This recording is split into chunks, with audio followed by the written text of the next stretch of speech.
네, 수급을 보겠습니다. 수급이 답이다. 최강찬 전문가 함께 하도록 하죠. 전문가님. 예, 수영일과 안녕하십니까? 네, 안녕하세요. 네. 기관에 대해서 많이 말씀을 하셨잖아요. 오늘 네. 결국 좀 기관이 일을 저지른 건가요? 그러게요. 일을 네. 좀 저지르고 말았습니다. 사단이 났죠. 네. 30% 종가가 저가, 장중 변변한 반등 한 번 없는 그런 아주 약세장의 전형적인 흐름이고, 그다음에 오늘 전저점이 깼는데 오늘 기관을 수급의 키민으로 한 거는 전저점을 깨는 주역이었다라는 것에 의미가 있습니다. 네. 그래서 기관이 키민입니다. 네. 사실 지수를 움직이게 하는 것은 대부분 외국인으로 많이 봤었잖아요. 그렇죠. 근데 기관이 지금 현재 그런 지수의 어떤 영향력이 커지고 있다고 봐야 되는 겁니까? 그렇죠. 이게 거기다 뭐 프로그램 매매의 어떤 영향력이라고도 좀 봐야 되는데, 기관 투자자들은 외국인 투자가들보다 사실상 더 공격적인 성향이 더 강합니다. 그게 왜 그러냐면 모멘텀 플레이어이기 때문이죠. 그래서 외부 쪽이든 내부 쪽이든 악재든 호재든 업종이든 종목이든 이런 모멘텀이 나오면 아주 공격적인 매매를 좀 지향하기 때문에 이런 현상들이 좀 나타난다라고 좀 봐야 되고, 그래서 제가 어제 그저께 지지됐었던 전저점 1885죠.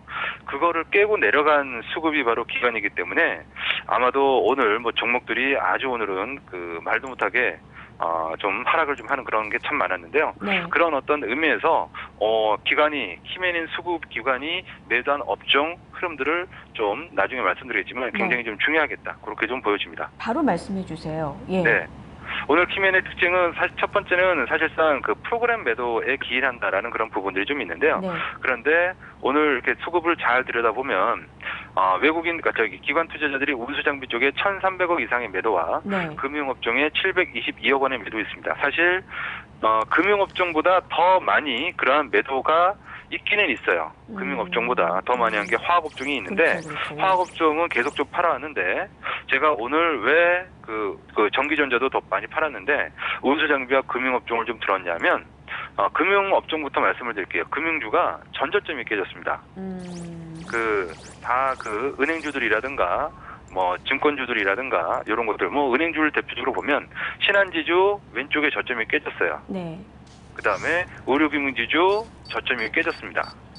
하나금융지주 장중 깨졌지만 종가상으로 들렀지만 크게 의미는 없을 것 같고, BS금융지주 무참하게 깨졌고, 네. 그다음에 기업은행도 장중 이탈 종가는 들어올렸으나 크게 의미는 없습니다. 6개 중에 4개가 전저점이 깨지는 그런 금융업종의 흐름이었었거든요. 매도가 많지 않은데 전저점이 깨졌다 이러면요, 종합주가지수가 오늘 험악하게 깨졌기 때문에 세 가지에 우리는 고민을 좀 해봐야 됩니다. 네. 첫 번째는 뭐냐 하면 신용 반대 매매가 나올 수 있다. 그렇죠. 두 번째는 네. 뭐냐 하면 매도가 매도를 부르는 로스컷이 나올 수가 있다. 세 번째는 전저점이 깨진 종목은 신규 매수세가 들어오기가 힘듭니다. 네. 그렇기 때문에 오늘 제가 보기에는 매도 금액은 크지 않을 수 있으나 금융업종의 흐름이 좀 중요하게 키맨의 업종에서 중요하게 봐야 되는 거다라고 첫 번째 말씀을 좀 드리고, 네. 그다음에 운수장비 쪽은요, 약세 모멘텀이죠. 자동차 쪽은 이제 계속 좀 점검을 좀 해왔었는데요.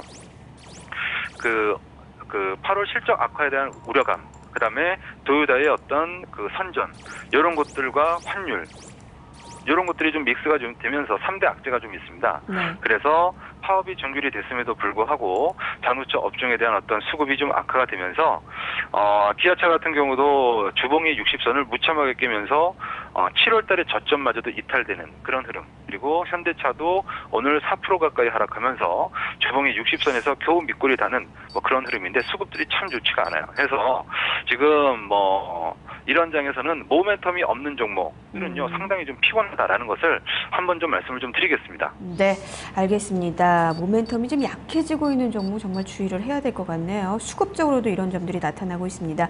자, 그러면 수급 특징주는 어느 쪽에서 보셨어요? 예, 오늘도 제가 삼성전자, 현대차를 번갈아 가면서 하는데요. 네. 오늘 삼성전자를 또 하겠습니다. 삼성전자요. 네네. 그래도 현대차보다는 많이 다 내리긴 했지만 그래도 좀 덜 내린 건가요? 어떻게 좀 봐야 되는 겁니까? 네. 미리 7% 폭락을 한번 맞았죠. 네. 그리고 60선의 저항을 보이면서 오늘 5호장이 가파르게 내렸어요. 종가가 저가를 만든 게 바로 삼성전자였습니다. 왜 지금 오늘은 뭐 삼성전자를 딱 찍었습니다만은 사실 전차에 대한 얘기를 하고 싶어서 그렇습니다. 네. 지금 많은 그 어떤 분석가들 내지는 뭐 투자자들이 삼성전자, 현대차를 중요하게 여기고 대한민국의 원투퍼치죠. 그렇기 때문에 중요할 수밖에 없습니다. 그런데 현대차도 지금 3대 악재가 있죠. 그다음에 삼성전자도 막강 공룡인 애플과의 특허 전쟁이 지금 진행 중입니다. 네. 갤럭시 S라든가 또 뭐 새로 나올 그 갤럭시 노트 2에 대해서도 지금 소송을 지금 걸고 있는 뭐 그런 상태죠. 이것이 뭐 호재가 될 수도 있고 악재가 될 수도 있고 하겠지만 어쨌든 주가의 수준이 그렇게 썩 모멘텀이 강하지 않고 오히려 악재 모멘텀이 있으면서 수급이 악화가 되고 있다는 것은 삼성전자, 현대차가 오르지 못하면 종합주가 지수가 좋을 수가 없고요. 삼성전자, 현대차가 못 오르면 다른 것들이 좋겠지. 지금은 그렇지 않아요. 왜냐하면 프로그램 매도가 나오는 구간이기 때문에 그렇습니다. 네. 프로그램 매수가 들어오는 구간이면 상관이 없는데 그렇기 때문에 삼성전자, 현대차가 밀리면 다른 것도 밀린다라는 것을 말씀드리고 싶습니다. 네. 이제부터는 그렇게 봐야 되는군요. 네. 전체가 살아야 지금 시장이 삽니다. 예. 네. 잘 들었습니다. 고맙습니다. 네, 고맙습니다. 최강찬 전문가 함께 봤습니다. 수급이 답이다 시간이었습니다. 1부 여기서 마치겠습니다.